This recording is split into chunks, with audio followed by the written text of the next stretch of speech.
Hey everyone, thanks for joining us today. We're all hearing a lot about strong interest in AI to automate routine tasks. And today we're here to talk about pragmatic AI adoption and right-sized functionality. I'm here with Steve and Mike from the Apps Associates team.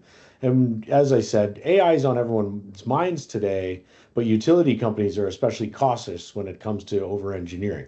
They want pragmatic, applicable solutions. How do you see AI fitting into their operations? Honestly, a lot of utilities are still struggling with AI at this point. You've got the obvious customer-facing touch points like chatbots and self-service automation and things of that nature that we've seen for quite a while. But remember, utilities are squarely in the public eye. And the conversation we have a lot is just how deeply do they want to let AI into their organization? And when they do let it in, that the governance layer that sits on top of that is not insignificant.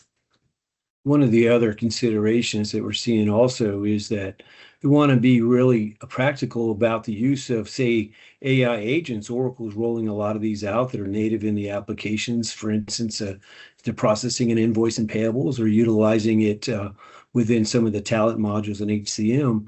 But they want to make sure that they're actually getting a strong return on that as they invest in the time for their teams to learn how those work.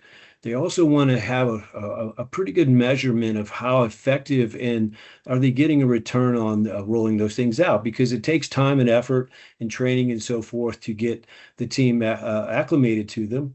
And at the same time, they want to make sure it's getting the value from it. So that's one of the things that they continue to look to apps and other firms like ours to make sure that we can help them understand how to best deploy it and that it makes sense. Not every agent, for instance, that is out there is applicable, and some of them are more perhaps time consuming and less efficient than they need to be. So anyway, we're there to help them also really measure the effectiveness of it with a ROI type analysis at times. I think the real value for utilities that's kind of untapped at this point is really on the operational side.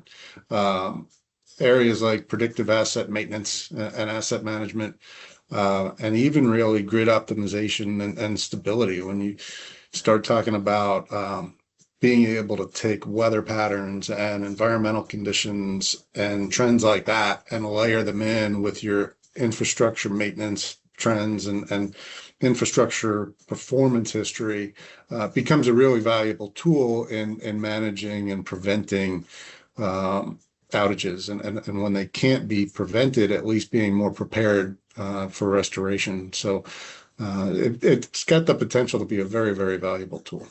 Yeah, that's really cool. I mean, the fact that, the amount of insights that can be added to the mix to really help drive the ROI for these utilities is really quite powerful. It sounds like it's just about, understanding the complexity and doing it at the right timing and pace that works for each client and customer is really part of the key to the approach and success of it.